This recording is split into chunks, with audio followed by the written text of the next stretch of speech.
kita melihat dari firman Tuhan, dari Alkitab, sebenarnya hidupnya manusia itu cuma terbagi dua, saudara. Ya. Makanya saudara sering dengar ya, ada suka, ada duka, gitu. Ada susah, ada senang, ada rugi, ada untung gitu ya. Itu nanti saudara bisa lihat di Pengkhotbah pasal 3, saudara ya. Apa itu, tapi saya tidak buka itu panjang kan. Segala sesuatu ada masanya, segala sesuatu ada waktunya kan, ada musimnya. Manusia itu disebut hidupnya itu seperti ada musim ya. Ada kadang suka, kadang duka, kadang sehat, kadang sakit gitu ya. Dan itulah sesuatu yang umum terjadi dalam hidup manusia. Tapi saya mau mengajak kita melihat di dalam surat Rasul Yakobus ini. Firman Tuhan melalui Rasul Yakobus berkata demikian. Oh ya, siapa? Tuhan, Mbak Ani. Kita bisa lihat, bacakan ayat ini.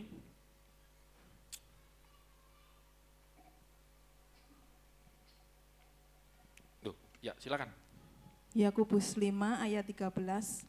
Kalau ada seorang di antara kamu yang menderita, baiklah ia berdoa. Kalau menderita, berdoa. Berarti orang Kristen bisa nggak menderita? Ayat ini kan menunjukkan kalau kamu menderita, ini kan surat penggembalaan. Rasul Yakobus menuliskan surat penggembalaan buat jemaat, kalau ada yang menderita, haruslah kamu berdoa. Nah, nanti kita mau belajar ini ya, berdoa kepada Allah di dalam nama Tuhan Yesus. Itu kan apa, orang Kristen ini kok panjang banget ya. Tapi inilah, kalau ada menderita berdoa. Kalau ada seorang yang bergembira, baiklah ia menyanyi.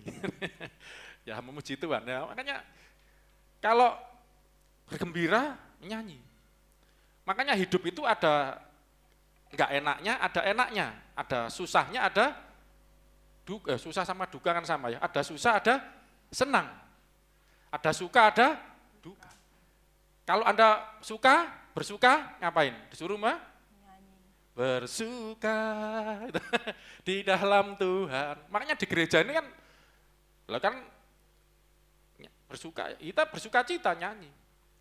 Tapi ada waktunya kita berdoa, karena saya tahu jemaat yang datang pun ya hidup kan begitu ya, ada suka, ada duka. Berdoa kalau berduka. Lah selama ini kita ada belajar ya, perjanjian lama ya, tentang bait Allah. Orang kalau berdoa itu, supaya saudara ngerti, selama ini kan mungkin kurang didalami kan. Orang kalau berdoa itu dua hal, umat perjanjian lama. Pertama berdoa di mana? Di bait Allah, di rumah Tuhan, bait suci, bait Allah sama. Yang kedua, kalau orang itu kan bait Allah di suatu bukit Sion namanya, ya di kota Yerusalem. Padahal orang Israel, umat Tuhan tersebar di mana-mana. Kalau mereka enggak di bait Allah, berdoanya bagaimana? Kan kita belajar berdoa. Ya toh. Kalau kamu menderita, berdoa. Sudah enggak menderita? Oh. Anak saya ini, itu loh motivasi aku sendiri aja perlu dimotivasi ya, lagi menderita juga. Setiap orang kan lagi ada, semua mesti ya, ada pergumulan juga dalam hidupnya. Tapi makanya saya kapan minggu lalu ya saya ngajar, jangan terlalu terpancang dengan masalah juga. Jangan lupa Tuhan itu juga memberkati kita gitu, di tengah-tengah pergumulan kita. Benar enggak saudaraku? Loh Anda memang ada masalah, ada cicilan banyak, ada kesulitan ekonomi, oke. Patah hati bisa juga, kecewa bisa, tapi di dalam keadaan yang tidak baik itu, ada enggak kebaikan Tuhan yang juga Anda terima? Ada kan?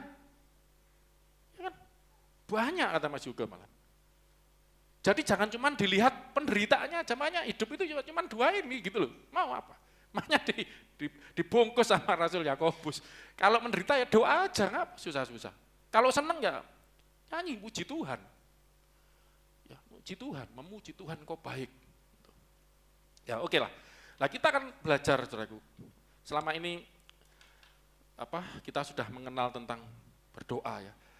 Maksudnya belajar selama ini tentang bait Allah ya, berdoa di bait Allah maupun berdoa mengarah menuju berkiblat ke arah bait Allah. Dan kita sudah belajar yang dimaksud bait Allah itu ternyata adalah Tuhan Yesus. Yesus ngomong rombak bait Allah ini, aku akan membangun 3 hari. Wow, itu kan bicara kita mau merayakan kematian dan kebangkitan ya, 3 hari yang Yesus ngomong itu kita rayakan minggu besok ini ya, Jumat, zaman Kudus juga kita. Ya. Berjaman kudus kita melihat bagaimana bait Allah itu dibangun oleh Tuhan Yesus. Jadi Yesus, aku akan mendirikan bait Allah ini, Yesus yang membangun.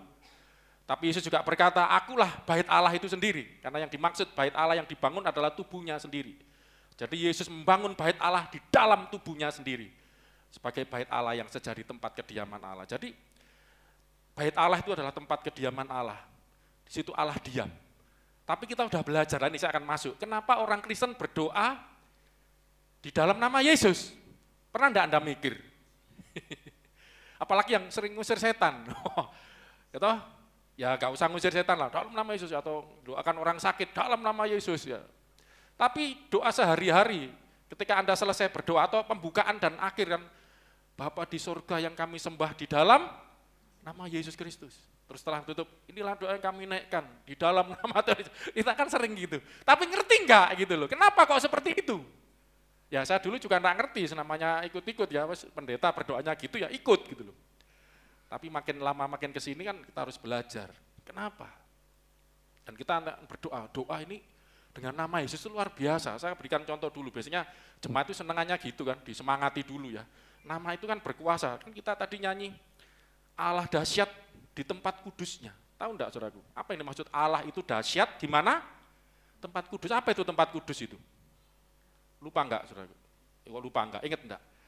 Ya aku mau, Tuhan ngomong sama Musa, untuk kamu membangun tempat kudus bagiku, supaya aku berdiam. Jadi tempat kudus itu yang dimaksud tempat kediaman Allah. Dan apa itu tempat kediaman Allah? Kan Tuhan Yesus, bait Allah itu kan bicara Yesus, gambaran Yesus.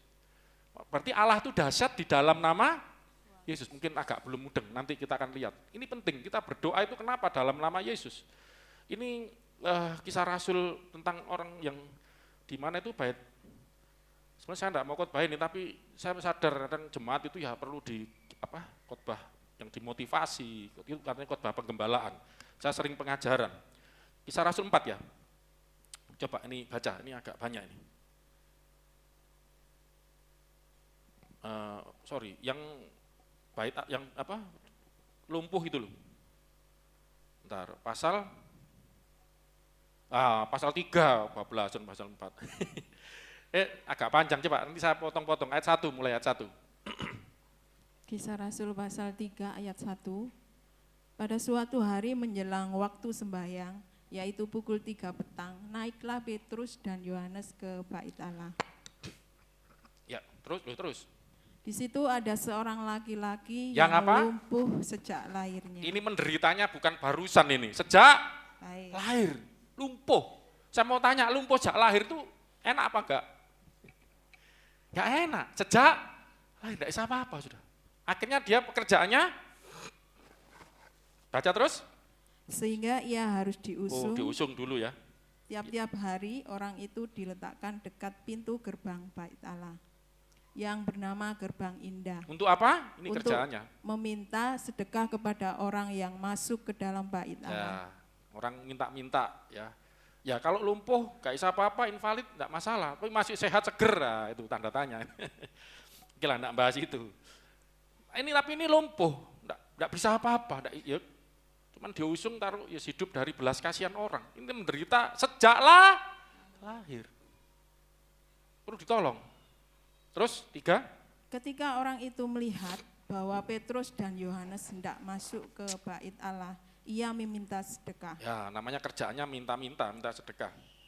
Mereka menatap dia dan Petrus berkata, lihatlah kepada kami. Mereka, Petrus dan Yohanes yang dimintain, ya.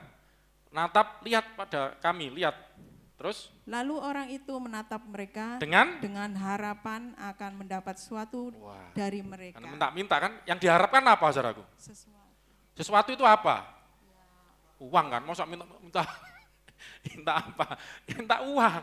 Enggak punya uang kan, sedekah kan.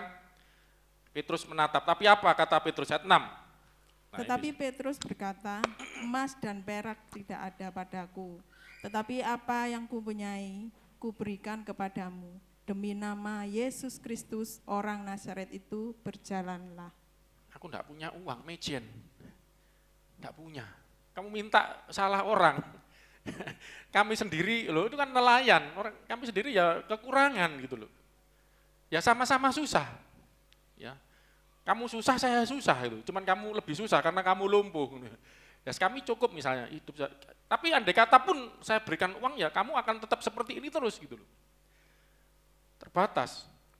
Emas dan perak tidak ada padaku. Tapi Petrus Yohanes luar biasa. Apa yang kupunya, kuberikan padamu. Uang enggak punya, emas dan perak enggak punya kan? Tapi dia punya apa? Punya Yesus.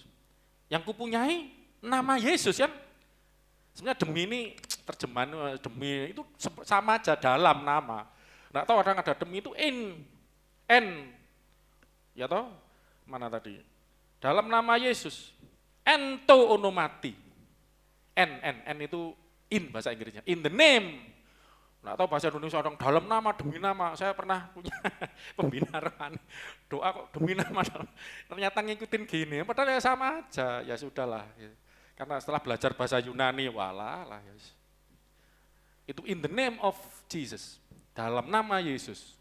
Ya bolehlah demi nama apapun, dengan nama, itu tidak masalah. Ya. Tapi yang intinya yang dipunyai adalah nama Yesus. Ya, bangkit dan berjalanlah. Setelah singkat cerita orang ini kan berjalan. 7 maksudnya. 7 dan 8. Lalu ia memegang tangan kanan orang itu dan membantu dia berdiri. Seketika itu juga kuatlah kaki dan mata kaki orang itu.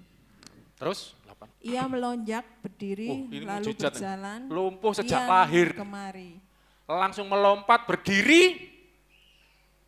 Berjalan kian kemari. Terus? Dan mengikuti mereka ke dalam bait Allah. Loh?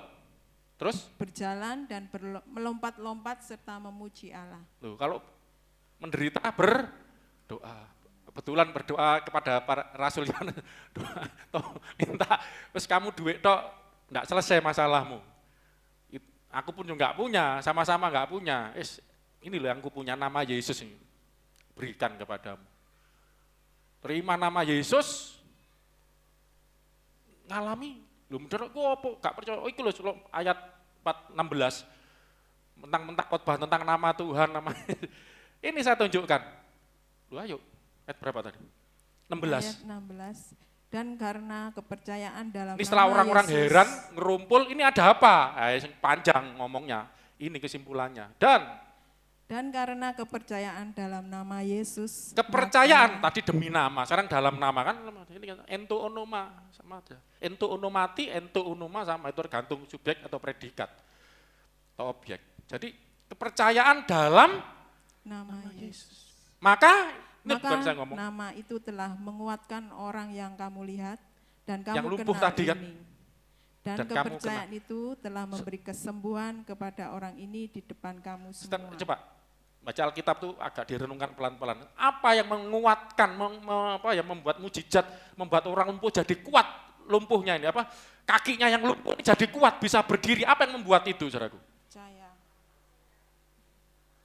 Oke lah, percaya pada apa? Ya percaya kan bisa pada nabi ini, nabi M, nabi. Percaya kan kepada siapa? Ini siapa?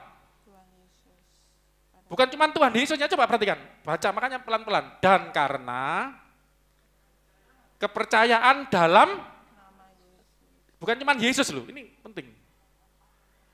Nama Yesus, maka nama itu telah menguatkan. Ini apa ini? Coba kita perbaiki iman kita, definisikan lagi iman. Selama ini percaya Yesus. Apa itu? Makanya kenapa berapa waktu ini saya ngajar tentang nama. Tadi tidak nyanyi, Allah dahsyat di tempat kudusnya. Oke. Ya jadi yang membuat mujizat itu nama. Makanya nama Allah, nama Yesus itu bukan sekedar nama panggilan. Joshua, Agung, Pak Hari itu kan nama. Ini bukan sekedar itu, makanya saya mau ngajak mendalami ini gitu loh. Ya dan oke, kita banyak tantangan, penderitaan, waduh macam-macam mungkin. Ada yang berat, ada yang ringan, tergantung masing-masing lah. Tapi ini sejak lumpuh, sejak lahir. Tapi ada nama yang menjadi penguat, menjadi mujizat pertolongan dalam hidupnya. Ya, yaitu nama Yesus. Nama itu yang telah menguatkan orang yang kamu lihat selama ini. Lah berapa waktu ini kita sudah belajar tentang bait Allah. Di dalam bait Allah ini, yang tinggal di bait Allah ini catatan saya berantakan ini. Itu adalah nama Allah. Taruh mana? Ini. Ada yang tinggal di, coba, 1 Raja-Raja 8, ini saya hubungkan memang. Nanti saya akan tunjukkan banyak contoh orang menderita. Banyak orang menderita. Nanti kita lihat contoh-contoh mereka berdoa. Mau berdoa saudaraku, amin? Loh kok kan mau berdoa, amin? Amin. Ya, berdoa. Berdoa sama ngucap syukur yang memuji Tuhan tadi ya, kalau ada waktunya mengucap syukur, ada waktunya berdoa dalam arti memohon. 1 Raja 8 ayat 29. 1 Raja-Raja 8. Maaf ya, ini agak banyak yang tentang nama Tuhan, biar ini tidak seolah-olah saya buat-buat, bikin-bikin. Enggak, banyak ayat menyatakan itu. Terus baca. Kiranya matamu terbuka terhadap rumah ini. Rumah ini bait Allah maksudnya, baca atasnya. Siang malam. Terhadap tempat yang kau katakan. Rumah ini sebut tempat yang kau katakan. Namaku akan tinggal Namaku di sana. Akan tinggal di mana? Di sana, yaitu di tempat itu, di rumah itu, bait Allah itu. Jadi yang tinggal di bait Allah itu apa? Nama Allah. Lagi, 1 Raja-Raja 9 ayat 3. 1 Raja-Raja 9 ini saya ambil yang Raja-Raja aja banyak. Firman Tuhan kepadanya, telah kudengar doa dan permohonanmu ini doanya yang Salomo. kau sampaikan ke hadapanku. Aku telah menguduskan rumah yang kau dirikan bait ini suci yang dibangun itu untuk membuat namaku tinggal di namaku situ. Tinggal di situ. Jadi yang tinggal di rumah yang didirikan Salomo yang disebut bait suci itu yang tinggal apa? Namaku tinggal di situ sampai selama-lamanya. Sampai selama-lamanya. Maka ini luar biasa. Maka mataku dan hatiku akan ada di situ sepanjang masa. Ingat, kita sudah belajar kalau bicara mata, telinga, tangan Tuhan itu jangan dibayangkan seperti manusia. Tapi ini menggambarkan mataku, kemahatauan Tuhan, hatiku, hatinya Tuhan, kasihnya Tuhan ada di situ. Kalau kamu berdoa aku dengar, ya toh? Ya toh? Ku panggil apa? Ku berseru, apa itu yang kau mendengar itu Tuhan mendengar seruan kita, ya, telinganya, matanya, hatinya ada di situ. Ya, oke. Banyak. 1 Raja-Raja 11:36. Kalau tak baca semua gantek. Coba ini 1 Raja 11:36. Ia mempunyai 700 istri. 1 Raja-Raja 11:36. 36. Istri ya, siapa yang buka-buka istri itu? Wah, ibu sama anak ini. Yang baca ibunya, yang ngatur anaknya. Oke. Dan kepada anaknya akan kuberikan satu suku. Anaknya Daud yang maksud Salomo. Supaya hambaku Daud selalu mempunyai keturunan di hadapanku di Yerusalem. Kota yang kupilih bagiku supaya namaku tinggal di sana. Kita udah belajar ya. Yerusalem ini tempat ibu kotanya Israel, disitulah bait Allah didirikan. Jadi ketika nama Tuhan ada di di bait Allah, termasuk di kota itu juga, Yerusalem gitu loh. Namaku juga di situ, jangkauannya. Bahkan seluruh Israel, tanah perjanjian itu, nama Tuhan ada di situ, enggak, banyak. Tapi saya sampai sini aja, kalau saya tunjukkan banyak banget ini. Intinya bait Allah, Yerusalem kota kudus itu, tempat bait Allah dibangun itu, yang tinggal di situ sesungguhnya adalah nama Tuhan. Lah kita akan melihat ini, tetapi nama ini makanya kita lihat tidak sekedar nama gitu. Ada apa dengan nama ini? Kita udah belajar ternyata di dalam yang disebut dengan adanya nama Tuhan di tempat itu, ya, itu adalah menjadi suatu jaminan. Nama itu juga suatu jaminan, saudaraku. Pemain sepak bola, ya, yang paling terkenal siapa? Saya tidak ngikuti saya. Ronaldo, masih terkenal Ronaldo. Ronaldo itu kalau masuk ke satu klub, mesti jaminan klub yang dimasukkan itu menjadi juara, kan jaminan. Itu namanya kan menjamin gitu loh. Ya itu bagi manusia saja namanya, wah jaminan ini. Oh ini jaminan mutu ini. Ya, nama bukan cuma manusia, mungkin sesuatu benda apa? Kecap ABC, oh sorry, iklan ya. Nomor 1, kecap nomor 1, semua mesti kecap nomor 1. Seolah merek ini jaminan, wah ini kecap bagus ini. Ketika nyebut nama, langsung ini jaminan, pasti nih. Ketika Yesus, oh pasti sembuh, amin.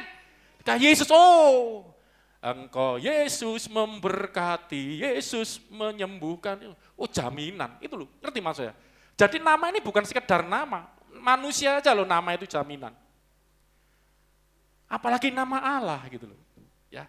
Dan ketika nama itu ada di bait Allah, tadi ngomong mataku di situ, hatiku di situ, makanya saya enggak ngulangi lagi ya, waktu Salomo berdoa, kalau, ini coba lihat. Kalau ada nama, 2 Tawarik 6 ayat 21. 2 Tawarik 6:21.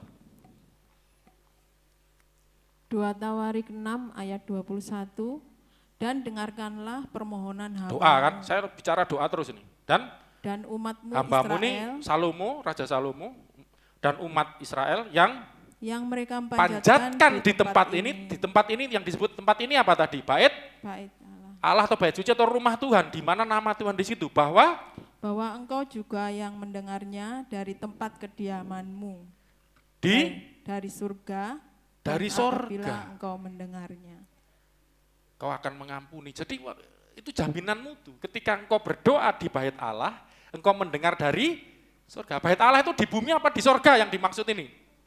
Di bumi. Ketika engkau panjatkan, ketika aku dan umat Israel berdoa di tempat ini, bahkan itu udah minggu lalu ya, berkiblat di tempat itu, doa kami akan sampai kepada tempat kediamanmu yang di mana? Di sorga. Satu ayat lagi. Oh, mana tadi?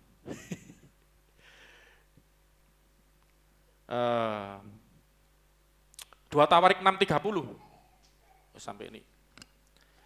2 Tawarik 6:30. Maka engkau pun kiranya mendengar dari surga. Dari sorga tempat kediamanmu yang tetap.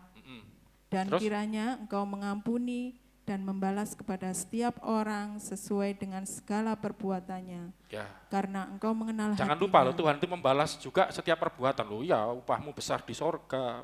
Murid-murid pernah tanya, ini coba sedikit. Kami sudah meninggalkan segala sesuatu dan ngikut engkau. Pernah loh itu baca, Yesus tanya. Mereka tanya pada Tuhan Yesus, apa yang kami dapatkan? Itu tanya. Engkau akan itu muncul 30, 60, 100 kali lipat. Yesus janji sama mereka. Makanya ada firman Tuhan ngomong, jerih lelahmu di dalam Tuhan tidak akan sia-sia. Tuhan itu pembalas, bukan dalam arti negatif saja. Dia membalas setiap perbuatan kita. Upah jerih lelahmu dibalas. Jerih payahmu dalam Tuhan tidak akan sia-sia. Bos di dunia saja, ya kalau ada orang yang kerja, wah bagus, kasih bonus, kasih tips. Apalagi Bapa di sorga. Jangan salah loh, saudara ya. Allah di sorga itu memperhatikan ya anak-anaknya. Ya dia akan membalas setiap orang menurut perbuatannya. Bukankah tubuh kita juga rumah Tuhan, bait Allah? Ada nama Tuhan dalam hidup kita kan? Kan prinsip konsepnya kan di dalam rumah Tuhan itu ada nama Tuhan. Kita kan belajar ini apa yang dimaksud nama Tuhan ada di dalam rumahnya ini. Termasuk kita kan rumahnya ada nama Tuhan di sini. Gitu kan. Dan Tuhan ada mataku di situ, hatiku di situ, di rumah yang ada namanya tadi. Bahkan itu tempat kakiku berjejak, telingaku di situ. Ya, itu siang malam supaya engkau memperhatikan. Engkau mengampuni dan membalas setiap orang menurut perbuatannya, sebab engkau sajalah yang mengenal hati anak-anak manusia. Oke ya, dari sini kita perlahan dulu, jadi kita paling tidak ngerti satu konsep dulu, nama Tuhan itu ternyata tinggal di dalam baitnya, rumahnya. Dan ini satu jaminan bahwa doa itu didengar. Ya, didengar. Dan saya akan menunjukkan ini satu kisah Nabi Samuel sebelum lahir ya. Ini satu pelajaran buat kita. 1 Samuel mulai, ini ya panjang ya, pasal 1 ya. Tapi kalau semua panjang nih. Ini kita lihat ibunya Samuel ya. Itu namanya Hana, nanti baca sendiri ya. Mandul, enggak bisa punya anak. Terus karena mandul enggak bisa punya anak, menderita, sedih kan.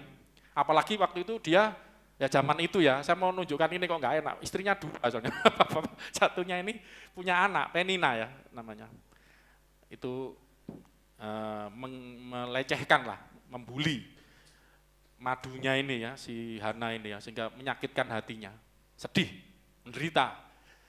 Akhirnya dia berdoa, gitu loh saudaraku, daripada sedih menderita, ngomel-ngomel, sedih menderita, berbuat hal-hal yang tidak baik, berdoa.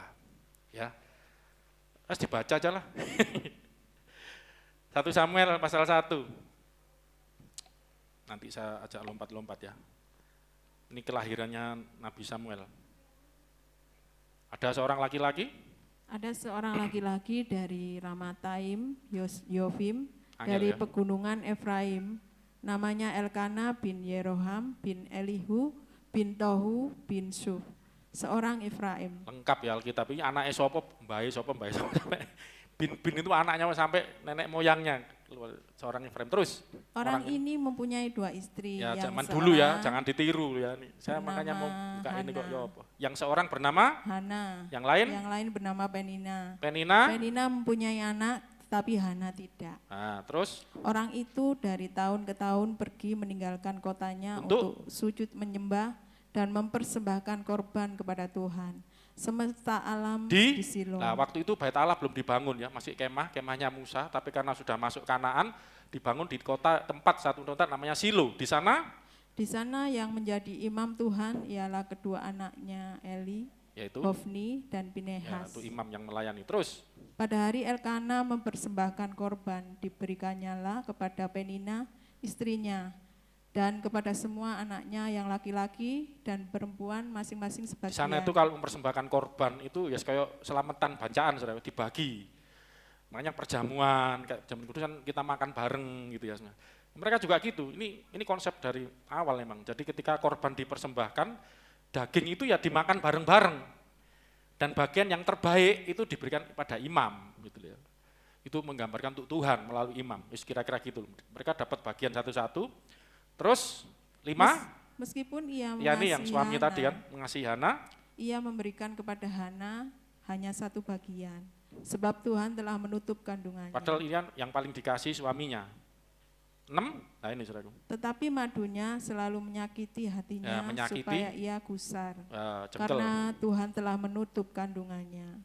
7, Demikianlah terjadi dari tahun ke tahun, setiap kali Hana pergi ke rumah Tuhan, Penina menyakiti hati Hana, sehingga ia menangis dan tidak mau makan. menderita enggak? Ya nangis enggak gelemangan, enggak doyan mangan. Ya, orang enggak mau nangis, enggak mau makan apa? Enggak mau makan, nangis terus itu lagi happy apa lagi susah itu? Susah. Lah kita tadi udah belajar kalau menderita berdoa. 9. Ini doa dia, langsung lompat aja cepet. 9 sini. Ayat 9.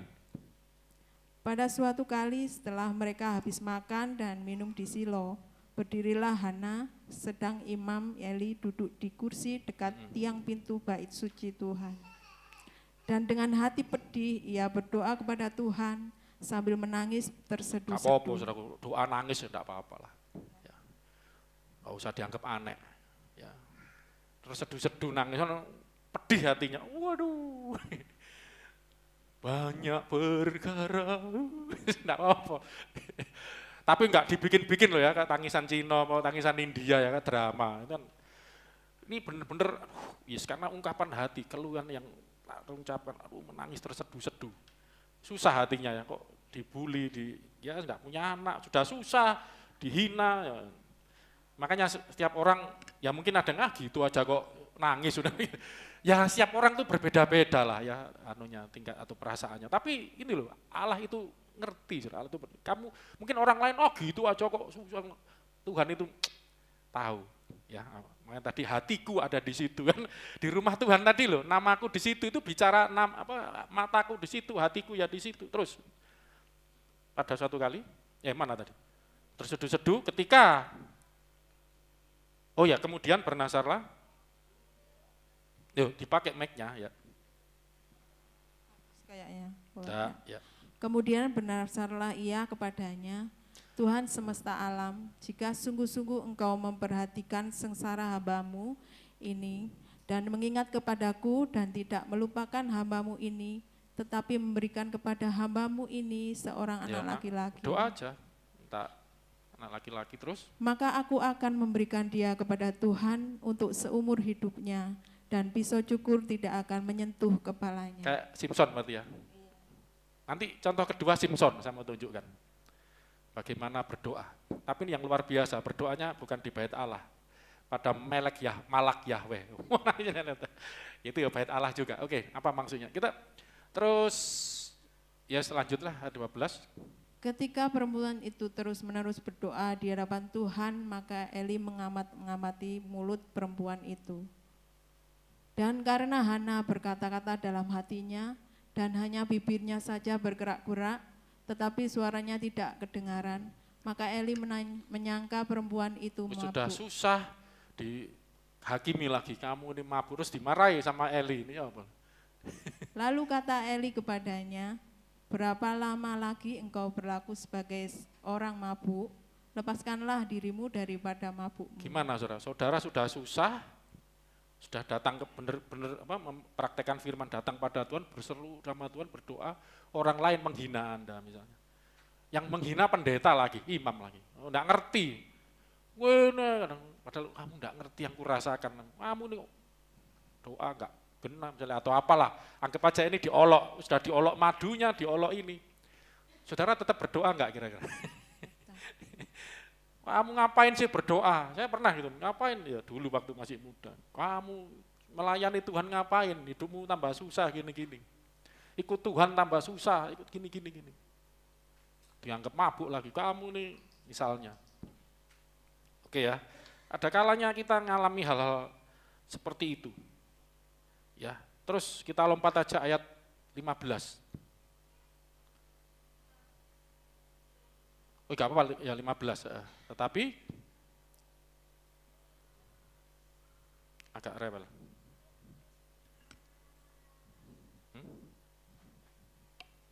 Baterainya. Tes. Itu bisa. Tetapi Hana menjawab, bukan Tuanku, aku seorang perempuan yang sangat bersusah hati. Aku enggak mabuk, aku susah hati, tidak usah tersinggung ya. Hana menjelaskan, aku lagi susah, aku ini orang perempuan yang susah. Terus? Anggur ataupun minuman yang memabukkan tidak ku minum. Ini bagus, saudaraku. Ada orang ketika susah, ketika menderita, pelarian. Pelarian mabuk lagi, teler lagi. Berapa banyak orang pelarian, enggak cari Tuhan. Hana ini contoh yang luar biasa, sudah dihina, dihakimi, dijudge orang-orang sekitarnya. Saya yakin mungkin bukan madunya saja, anak-anaknya ikut membuli. Bisa jadi orang-orang sekitar ya tidak disebutkan, tapi sakit. Waktu berdoa, hamba Tuhan yang mungkin melayani waktu itu, salah paham kepada dia. Terus bahkan dia dianggap mungkin pelarian, kamu ngapain ke gereja, ngapain gini, misalnya ada orang. Aku anggur atau minuman yang memabukkan tidak aku minum, tidak cari pelarian ke tempat yang lain. Melainkan, terus baca, ayo, kok mati nyala, melainkan, tes. Melainkan aku mencurahkan isi hatiku di hadapan Tuhan. Ya. Janganlah anggap sudah. Jadi mencurahkan isi hatiku. Di mana? Coba di hadapan Tuhan. Saya mau tanya, Hana berdoanya di mana, saudaraku? Bait Allah. Tuhan di mana? Di surga. Kenapa? Ini disebut di hadapan Tuhan. Tuhan ini huruf besar semua lagi. Yahweh, nama Tuhan. Karena ada nama Tuhan, nama Allah, ada nama Yahweh di dalam bait Allah itu. Yang waktu itu di Silo, kemah. Itu ketika engkau seperti ini ketika Anda di gereja ini, saudara. Mungkin yang Anda hadapi, ya ini, secara fisik, jasmani Anda melihat saya. Imam Eli tadi, kamu ngapain orang mabuk gitu? Oh enggak mabuk, lagi susah. Mencurahkan isi hatiku di hadapan Tuhan.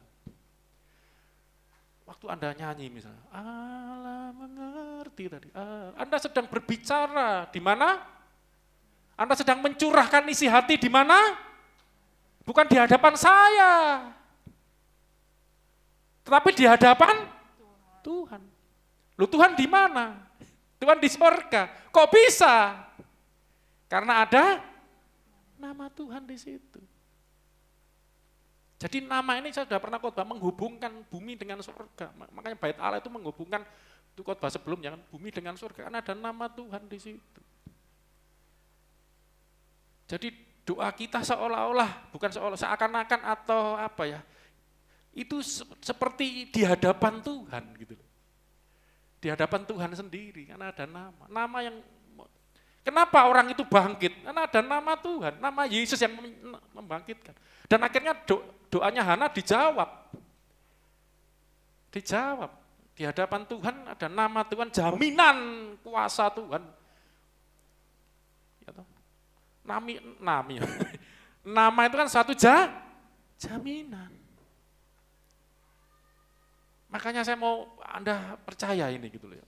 Walaupun banyak perkara yang tak dapat ku mengerti, mengapakah harus terjadi? Memang kita nggak ngerti kenapa ini terjadi.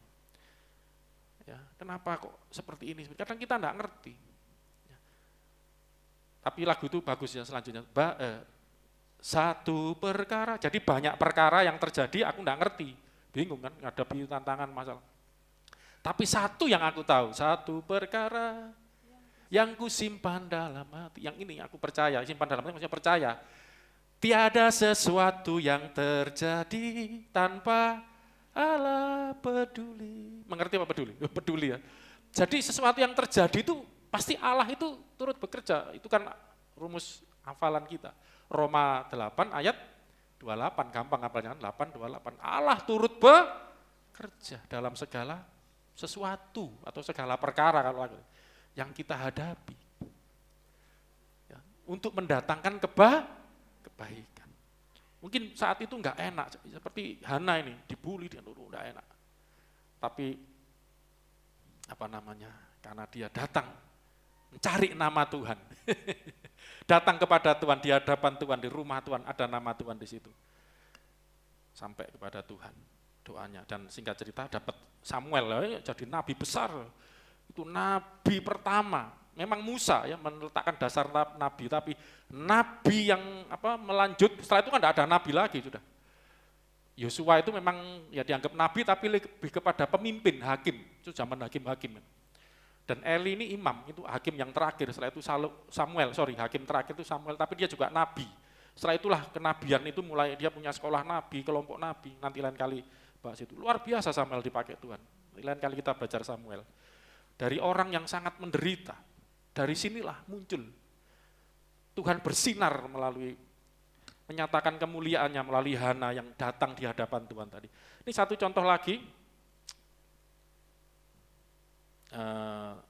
Ini yang siapa tadi? Si Simpson, ayahnya Simpson. Mana tadi?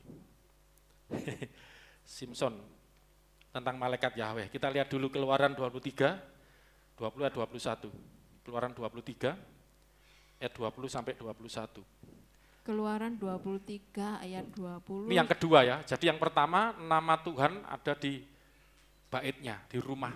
Kita udah sering belajar itu. Yang kedua, ternyata nama Tuhan bukan cuma ada di bait Allah, tapi nama Tuhan itu juga ada di dalam malaikat Yahweh, malak Yahweh itu. Coba baca. Sesungguhnya aku mengutus seorang malaikat berjalan di depanmu untuk melindungi engkau di jalan dan untuk membawa engkau ke tempat yang telah kusediakan.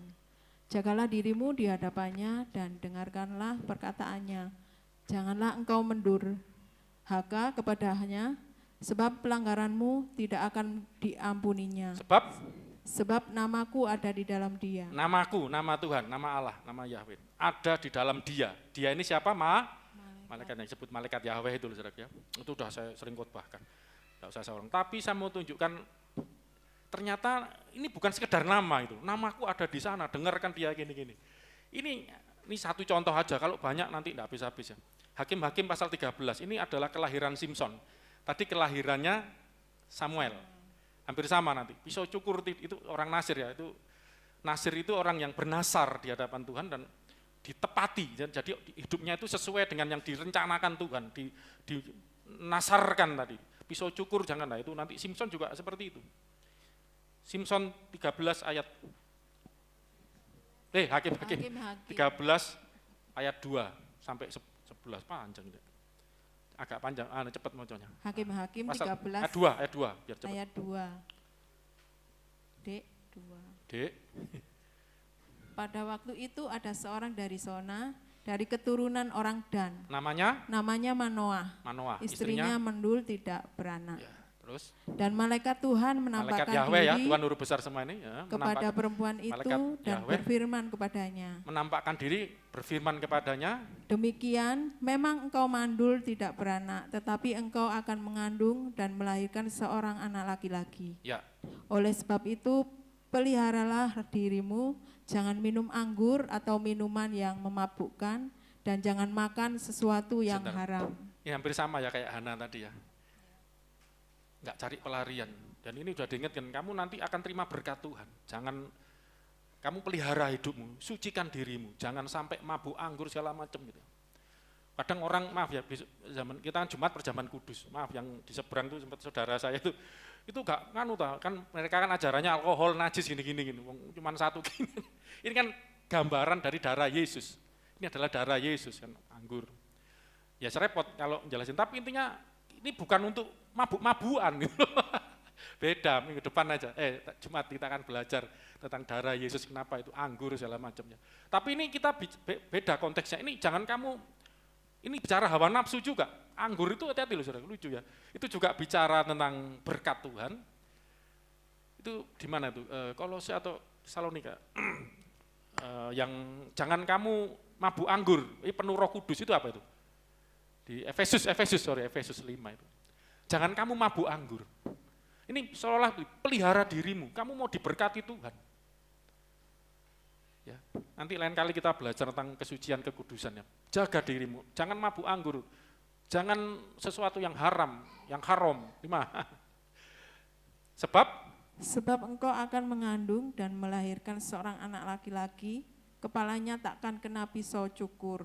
Sebab sejak dari kandungan ibunya, anak itu akan menjadi seorang nasir. Sejak dari kandungan sudah ditentukan Allah. Tuhan. Makanya dari semula, sejak dari kandungan itu ada ayat lain lagi di mana Yeskiel ya, Yeremia. Sejak dari kandungan ibumu, aku telah memilih engkau. Luar biasa.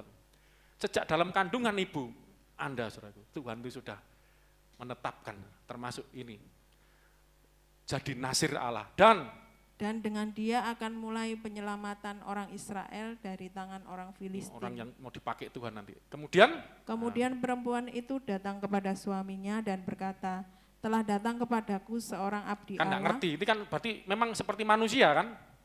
Kita udah belajar malaikat itu bisa menampakkan diri sebagai manusia, bisa. Banyak itu contoh di Alkitab itu. Ya, tapi yang membuat beda, jadi tidak selalu bersayap gitu. Gak selalu bersayap, ini orang. Yang ditemui Abraham itu yang makan bareng itu kan malak Yahweh, Allah dalam wujud malaikat Yahweh, dalam wujud manusia. Bisa makan bareng, terus lain kali lah. Yang rupanya sebagai rupa malaikat Allah. Cuman wajahnya ini kok lain dari yang lain gitu ya. Ya, kalau manusia ya kayak saudara saya gini lah. Tapi ini walaupun manusia tapi lain dari yang lain, rupanya sebagai rupa malaikat Allah. Terus? Amat menakutkan. Menakutkan, dahsyat gitu loh kan, wibawanya luar biasa. Terus? Tidak kutanyakan dari mana datangnya dan tidak juga diberitahukannya namanya kepadaku. Terus? Tetapi ia berkata kepadaku, ngomong sama suaminya kan ini terus cerita. Engkau akan mengandung dan melahirkan seorang anak laki-laki. Oleh sebab itu diulangi janganlah minum anggur terus atau lompat minuman. Aja ya, lompat karena diulangi lagi yang diomongkan tadi, 8. Lalu Manoah memohon kepada Tuhan. Manoah ini suaminya. Ya. Ya Tuhan, berilah kiranya abdi Allah yang kuutus itu. Kau. Kau utus itu. Ya, terus? Datang pula kepada kami dan mengajar kami apa yang harus kami perbuat kepada anak Minta yang petunjuk akan lahir selanjutnya. itu. Utus lagi nabi abdi Allah tadi yang keutus tadi. Maka Allah mendengarkan permohonan Manoah, sehingga malaikat Allah datang pula kepada perempuan itu ketika ia duduk di padang, dan ketika Manoah suaminya itu tidak ada bersama-sama dengan dia. Malaikat Allah ini diutus ya untuk datang kepada Manoah, istrinya tadi. Ketika perempuan itu kemudian perempuan itu segera berlari memberitahukan kepada suaminya, katanya kepadanya, orang yang datang kepadaku baru-baru ini menampakkan diri pula kepadaku. Lari toh, karena Manoah berdoa, datangkan lagi supaya kami minta petunjuk lagi gitu loh. Terus benar-benar datang ketika perempuan itu sendiri lari, ini loh datang beneran. Lalu bangunlah Manoah dan mengikuti istrinya. Setelah sampai kepada orang itu, berkatalah ia kepadanya, engkaukah orang yang telah berbicara kepada perempuan ini? Jawabnya, benar. Terus? Lalu kata Manoah, dan apabila terjadi yang kau katakan itu, bagaimanakah nanti cara hidup anak itu dan tingkah lakunya? Jawab malaikat Tuhan itu kepada Manoah, malaikat Tuhan ini Tuhan huruf besar semua ya malaikat Yahweh. Perempuan itu harus memelihara diri terhadap semua yang kukatakan kepadanya. Terus, lanjut karena tadi sudah biar cepat. Terus. Janganlah ia makan sesuatu yang berasal dari pohon anggur. Cepat. Anggur ya. 15. Kata Manoah kepada malaikat Tuhan tadi itu. Petunjuknya ya, anaknya nanti harus begini-begini hidupnya. Terus. Perkenankanlah kami menahan engkau di sini supaya ya. kami mengolah anak kambing bagimu. Terus apa kata malaikat itu? Tetapi jawab malaikat Tuhan itu kepada Manoah, sekalipun engkau menahan aku di sini, hidanganmu itu tidak akan ku makan. Tetapi jika engkau hendak mengolahnya menjadi korban bakaran, persembahkanlah itu kepada Tuhan. Sebab Manoah tidak mengetahui bahwa dia itu malaikat Tuhan. Karena seperti orang, manusia, tapi rupanya seperti rupa malaikat Allah gitu loh. Dan waktu kami mau istilahnya sebenarnya mau menjamu, kami akan mengolah korban bakaran menjadi tapi malaikat itu ngomong, kalau kamu memberikan menjamu itu persembahkanlah kepada Tuhan sebagai korban bakaran, kira-kira begitu loh. Karena Manoah enggak ngerti ini malaikat Yahweh atau malaikat Tuhan. Terus kemudian berkatalah Manoah kepada malaikat Tuhan itu, siapakah namamu? Sebab apabila terjadi yang kau katakan itu, maka kami hendak memuliakan engkau. Terus? Tetapi jawab malaikat Tuhan itu kepadanya, mengapa engkau juga menanyakan namaku? Bukankah nama itu ajaib? Waktu ditanya, siapa namamu? Nanti kalau ini terjadi kan ini mujizat, kami akan memuliakan namamu gitu loh. Kenapa kamu tanya namaku? Nama itu ajaib. Ini kan. Makanya namanya Tuhan Yesus itu penasehat, ajaib, Bapa yang perkasa. Lain kali kita belajar gelar Yesus itu. Namanya Tuhan itu ajaib. Jadi ini bukan sekedar nama. Nama itu ajaib. Hana berdoa di hadapan Tuhan, padahal kan Tuhan di sorga. Itu karena di bait Allah, dan nama Allah itu ajaib, dapat berkat. Manoah, istrinya namanya siapa? Tidak disebut ya tadi. Ajaib. Oh banyak nanti keajaiban. Terus, nama itu ajaib. Nama Allah itu ajaib. Namanya itu ajaib. 19. Sesudah itu Manoah mengambil seekor anak kambing dan korban sajian, lalu mempersembahkannya kepada Tuhan. Ya, sebenarnya kan mau menjamu, tapi ngomong jangan. Kalau kamu mau tadi itu menjamu, jadikan korban bakaran kepada Tuhan. Akhirnya dikerjakan. Lalu mempersembahkannya. Lalu diperbuatnya. Lalu mempersembahkannya yang korban. Lalu mempersembahkannya kepada Tuhan di atas batu. Persembahkan kepada Tuhan di atas batu. Lalu diperbuatnya keajaiban. Nama yang ajaib tadi membuat keajaiban. Dengan cara apa? Sementara Manoah dan istrinya memandanginya. Apa yang dilakukan? 20. Sedang nyala api itu naik ke langit dari mezbah. Nyala api ini dari mana? Dari Korban tadi kan, ya. Maka naiklah malaikat Tuhan dalam nyala api mezbah itu. naiklah malaikat Yahweh dalam, kalau manusia biasa mana bisa. Ini wujud orang tapi itu rupa malaikat dan itu sebenarnya sosok malaikat Yahweh yang menjadi manusia. Masuk dalam nyala api mezbah itu, naik melalui apa tadi ini? Ya apa sih? Sedang nyala api itu naik ke langit dari mezbah, maka naiklah malaikat Yahweh itu dalam nyala api. Saya nanti mau lain kali khotbah naik turun. Tuhan naik turun ini apa? Itu Yesus. Naik turun surga ini. Tangga yang sampai ke langit membuat terhubung. Wah, itu luar biasa nanti. Banyak yang kita pelajari. Terus nyala api ketika Manoah dan istrinya melihat hal itu, sujudlah mereka dengan mukanya sampai ke tanah. Wah, iso berarti. Terus sejak itu malaikat Tuhan tidak lagi menampakkan diri kepada Manoah dan istrinya.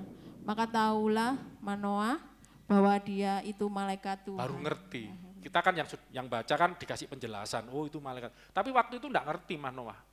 Setelah tanya nama itu ajaib dan bukan cuma aja dibuktikan keajaiban. Siapa yang pernah naik ke surga? Siapa pernah naik ke langit? Tuhan Yesus. Terus sejak itu, berkatalah Manoah kepada istrinya, kita pasti mati sebab kita telah melihat Allah. Yang dilihat itu malaikat apa Allah, saudaraku? Tapi juga disebut ini loh yang katakan malaikat Yahweh itu, bukan sekedar malaikat biasa. Itu sama Musa kan gitu. Malaikat Allah menampakkan diri pasal 3, Keluaran pasal 3. Malaikat Yahweh menampakkan diri pada Musa, tapi ngomongnya akulah Allah, ayahmu Allah, Abraham, Ishak, Allah nenek moyangmu. Jadi walaupun itu malaikat, bahkan dalam wujud manusia pun sesungguhnya dia adalah Allah. Kita celaka mati, lihat Allah. 23. Tetapi jawab istrinya kepadanya, seandainya Tuhan tidak membunuh kita, maka tidaklah ia menerima korban bakaran dan korban sajian dari tangan kita, dan tidaklah ia memperlihatkan semuanya itu memperlihatkan kepada kita. Keajaiban tadi loh saudaraku. Ya. Mujizat itu kepada kita, tanda-tanda ajaib itu, dan tidaklah ia memperdengarkan hal-hal yang demikian kepada kita pada waktu sekarang ini. Banyak orang tuh merasa tertuduh, aduh celaka. Aduh, hidup ini. Kadang-kadang berpikir seperti itu, tapi istrinya ini luar biasa, namanya istri itu penolong ya, yang dapat berkat karunia, yang mandul dibuka rahimnya tadi. Tidak mungkin kita mati, tidak mungkin kita celaka, sebab Tuhan itu loh, kalau tidak membunuh kita, dia tidak akan menerima persembahan kita, tidak akan dia memperlihatkan keajaibannya, tidak akan dia memperdengarkan janji-janji ini tadi yang disampaikan kepada kita. Dan terbukti akhirnya kan mereka mendapatkan anak itu ya, Simpson itu. Oke, sekarang kita akan mengerucut kepada nama. Kita akan menyimpulkan nama yang ajaib itu, nama yang olehnya itu orang lumpuh bisa berdiri. Itu kok nama Yesus. Kenapa nama itu jadi nama Yesus gitu loh. Nama Allah yang di bait suci, nama Allah yang di malaikat Yahweh yang akhirnya seolah-olah jadi gini kan, intinya gini, dengan adanya nama Allah itu, kita itu ketika berhadapan, itu seolah-olah berhadapan dengan Tuhan. Ketika di bait Allah, itu karena ada nama Yahweh, nama Allah di situ, kita seperti berhadapan dengan Tuhan. Ketika malaikat Yahweh itu sosok malaikat, tapi karena ada nama Allah di dalam diri malaikat Yahweh, namaku ada di dalam dia, kita seolah-olah berhadapan dengan Tuhan. Dan siapakah nama itu yang dimaksud? Kalau saya langsung ngomong Yesus kan, saya perlu buktikan gitu. Ya toh? Makanya Yesus ngomong, kamu lihat aku sama dengan lihat Bapa. Bapa diam dalam aku. Kita lihat Yohanes 17. Yohanes 17. Ayat 5 mulai, biar cepat ya. Ini sebenarnya paling bagus Anda baca semua. Tapi karena waktu kita ambil aja Yohanes 17 ayat 5 dan 6, terus lompat 9 sampai 12. Yohanes 17 ayat 5, oleh sebab itu, ya Bapa, permuliakanlah aku padamu sendiri dengan kemuliaan yang kumiliki di hadiratmu sebelum dunia ada. Sebentar, ya Bapa, ini perlu ulangi atas. permuliakanlah aku padamu sendiri. Ini kan aneh kan? Dengan kemuliaan yang kumiliki di hadiratmu sebelum. Jadi kemuliaan yang dimiliki Yesus itu kemuliaan yang dimiliki kapan? Sejak kapan? Sebelum penciptaan. Wong Yesus yang menciptakan segala sebagai Sang Firman. Jadi ini kekekalan Tuhan Yesus ini. Sebelum dunia ada, aku sudah memiliki kemuliaan. Dan ketika Yesus jadi manusia, istilahnya kan ya dia tadi meninggalkan kemuliaannya, menanggalkan keilahiannya, kemuliaannya menjadi manusia. Makanya dia berdoa. Berdoa itu bukan sekedar memohon, berkomunikasi, bercakap-cakap dengan Bapa, berkata-kata, muliakanlah aku dengan kemuliaan yang kumiliki sebelum dunia dijadikan, padamu sendiri. Ya, oke ya. Terus ayat 6. Aku telah menyatakan namamu kepada ini semua orang yang engkau berikan kepadaku dari dunia. Mereka itu milikmu. Aku telah menyatakan, Yesus yang ngomong ya, namamu. Ini nama yang ajaib itu tadi loh. Nama yang ada di bait Allah ketika Hana berdoa seolah-olah di hadapan Allah, yang nama di dalam malaikat Yahweh ketika mempersembahkan korban itu, ketika menjamu serahkan sama Tuhan itu seperti kepada Tuhan sendiri, berhadapan dengan Tuhan sendiri. Itu aku telah menyatakan namamu ya Bapa kepada semua orang yang mereka itu yang engkau berikan kepadaku dari dunia. Mereka ya, murid-muridnya itu yang percaya pada Yesus. Mereka itu milikmu dan engkau telah memberikan mereka kepadaku dan mereka telah menuruti firman. Ya, jadi mengikut Yesus itu. Terus ayat 12 lompat 9 biar cepat.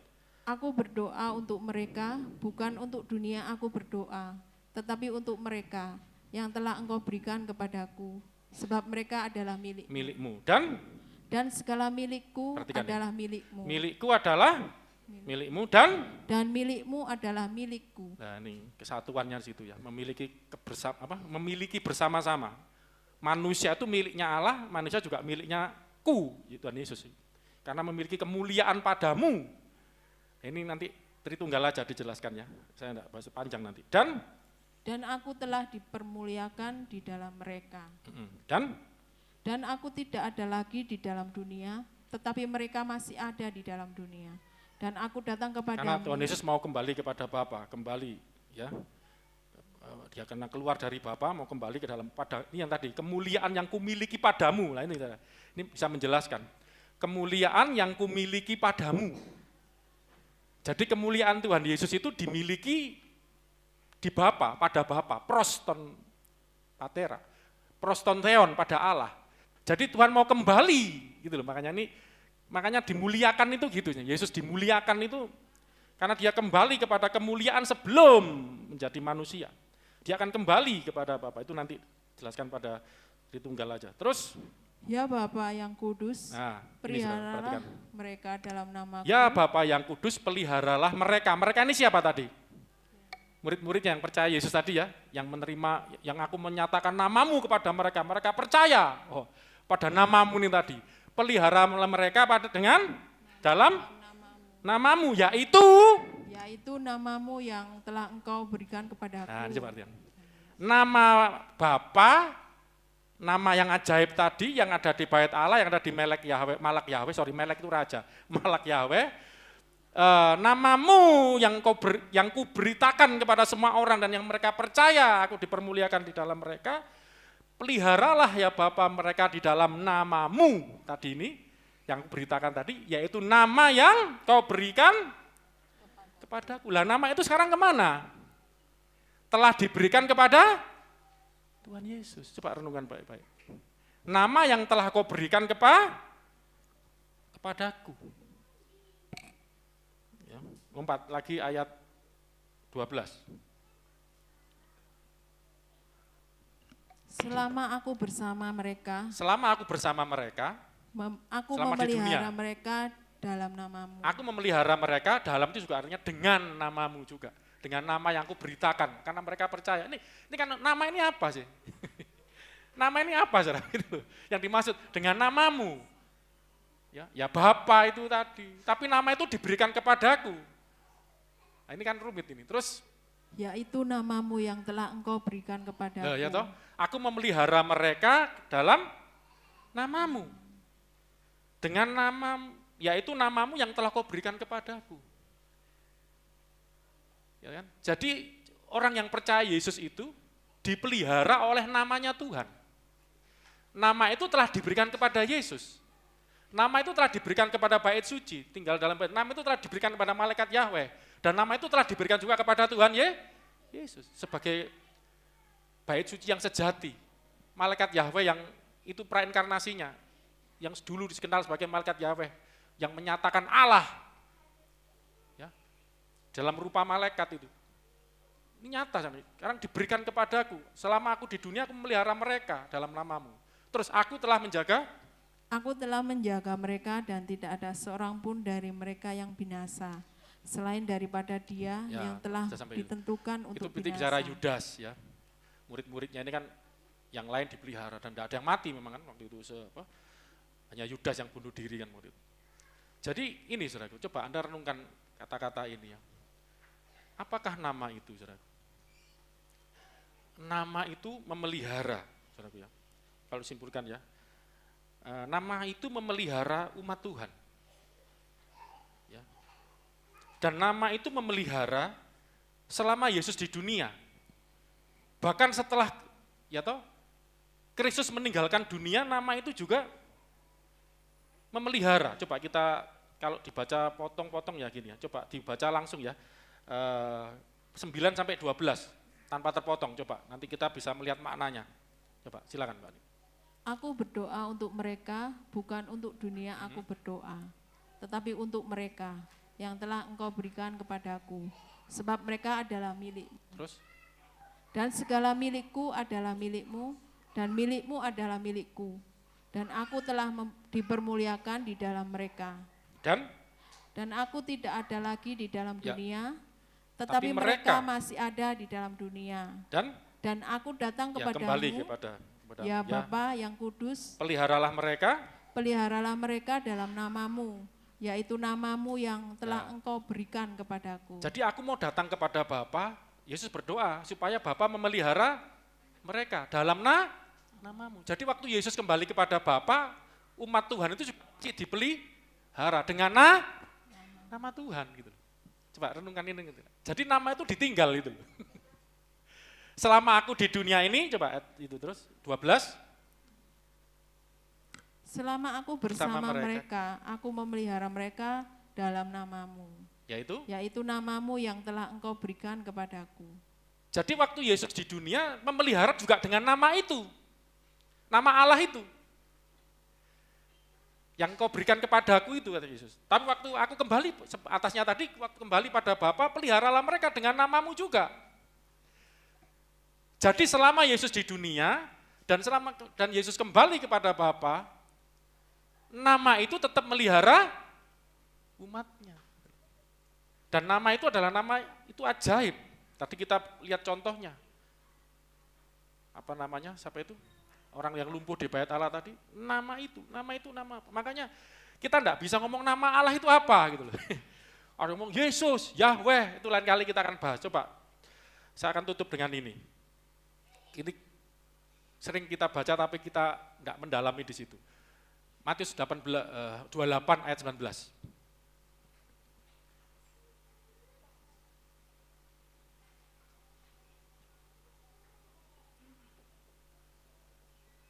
Matius 28 ayat 19. Matius 28 ayat 19. Karena itu pergilah, jadikanlah semua bangsa muridku, dan baptislah mereka dalam nama Bapa. Dalam nama apa, saudaraku? Bapa dan Anak dan Roh Kudus.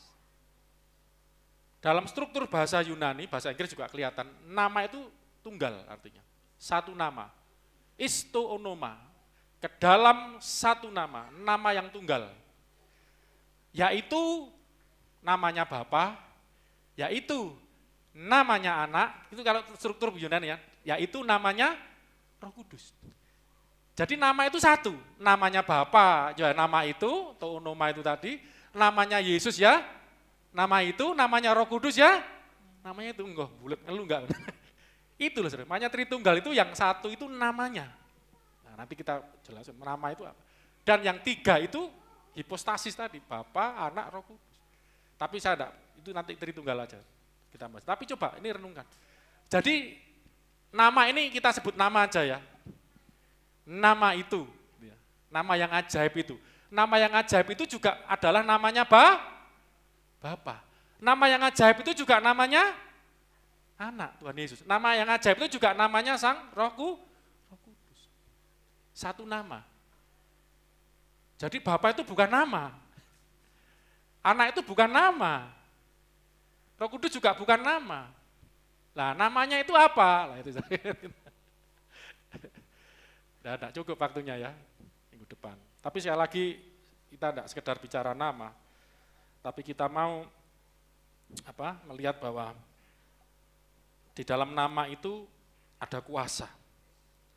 Ya, Filipi, kita tutup ayat ini, Filipi 2 ayat 10. Filipi 2 ayat 10, supaya dalam nama Yesus bertekuk lutut segala yang ada di langit. Dalam nama Yesus bertekuk lutut segala itu bukan satu loh, semua yang mana ada di langit. Terus dan yang ada di atas bumi. Di atas bumi dan yang ada di bawah bumi. Di bawah bumi. Semua bertekuk lutut kepada nama Yesus. Membikin orang yang lumpuh kuat kakinya. Nama Yesus ajaib, yang enggak punya anak jadi punya anak. Tadi kan Hana, Manoah tadi juga. Nama Yesus, nama itu ajaib. Ya. Jadi ini bukan bicara namanya siapa, mau Yesus, mau Yahweh, mau apa, enggak masalah itu. Tapi yang menjadi pribadinya, katakan pribadinya. 1, 2, 3. Pribadinya, nama itu pribadi. Ini siapa ini maksudnya? Ketika orang menyebut Agung misalnya, kan ada saya Agung, juga suaminya Yani juga Agung. Ketika disebut Agung, nama boleh sama, tapi pikiran Anda kemana? Agung yang ini atau suaminya Mbak Yani? Jadi kan bukan sekedar masalah nama. Maaf, Allah itu bahasa Arab. Oke, orang boleh sebut nama. Lah ini. Tapi ini hanya substansinya itu loh.